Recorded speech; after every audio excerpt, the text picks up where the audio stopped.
The dark, hooded figure emerged from the veil of mist curling off the lake near the mouth of the pass and strode defiantly along the winding path that snaked away toward the hills. His boots crushed the gravel beneath them with a rhythmic, unsettling finality, each step breaking the fragile silence of the forest. The air, crisp and biting, carried the delicate sweetness of wildflowers, their fragile fragrance a poignant contrast to the figure's foreboding presence. The first tendrils of autumn's chill clung stubbornly to the morning, but as the sun, sluggish and pale, crept over the jagged peaks of the finger, the chill began its retreat. Shadows of the ancient standing stones stretched long and solemn across the earth, as if reaching to touch the past. The hooded figure ascended the gentle slope with deliberate purpose, like the steady march of time, the soft rustling of the forest whispering a cautious greeting.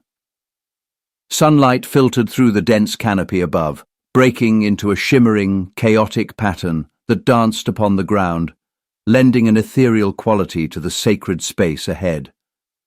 The circle of stones loomed before him, their weathered surfaces cloaked in moss and age. He halted just outside the outer ring, his head tilting slightly, his shadow stretching grotesquely across the hallowed ground. His gaze locked onto the central monolith as it stood proud and timeless, its surface scarred by the elements yet unmarred in its purpose. At its apex, a perfectly carved hole pierced through, casting a faint beam of light down upon the grass like the eye of some ancient sentinel, unblinking and watchful, staring down in silent judgment upon the world below. The figure's hand rose, gloved fingers trembling ever so slightly as they reached for the edge of the circle.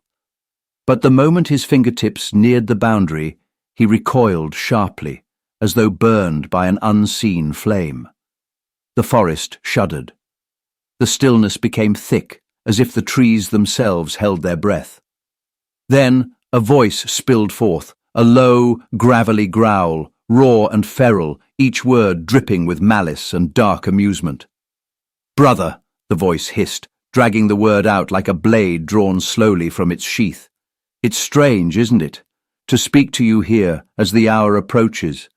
The figure's words were heavy, dripping with a mixture of malice and grim nostalgia.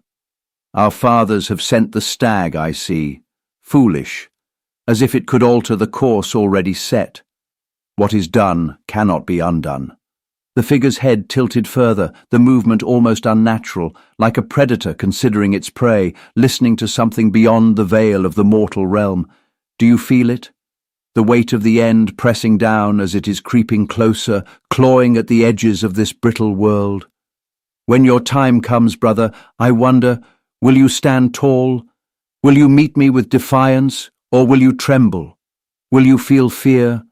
Will you look upon me with the same pleading, pathetic eyes these mortals wear as I grant them the good death? Will you feel pain, brother? Or will you simply crumble, fading into the vast, unfeeling maw of the void?" He paused, a grim smile curling beneath the shadow of his hood as a cold chuckle rattled from the figure's chest, low and mirthless. "But take solace, brother. I will remember you. Even when all else is forgotten, you will remain, etched into me like a scar." He turned his gaze to the circle of stones, the ancient monoliths seeming to lean inward, their age-old presence darkened by his very proximity.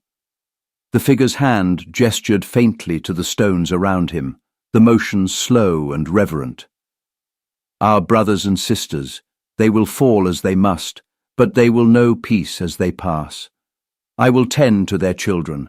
I will show them the truths they fear to know. I will show them the awe of forbidden things they have no right to see.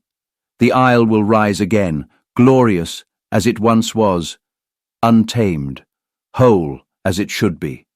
He stepped closer to the edge of the circle, his voice dropping to a whisper, an intimate thing that slithered through the air like smoke, the weight of his words hanging like an oppressive fog. "Farewell, brother. I will see you again, at the end. As the good death finds you, I will be waiting, and I will embrace you one last time." For a moment he lingered, his presence a weight upon the clearing. Then he turned and faded into the forest's shadows, his parting words echoing faintly, a grim promise etched into the silence. You will not be forgotten.